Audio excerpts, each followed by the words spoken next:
In this tutorial, I'll show you how to enable flash alerts on your iPhone, so your LED flash or screen lights up when you get notifications. First, open your Settings app.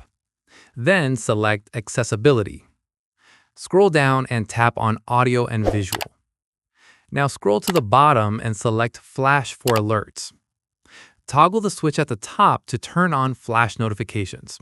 You can choose to enable the LED flash on the back by the camera, the screen flash, or both.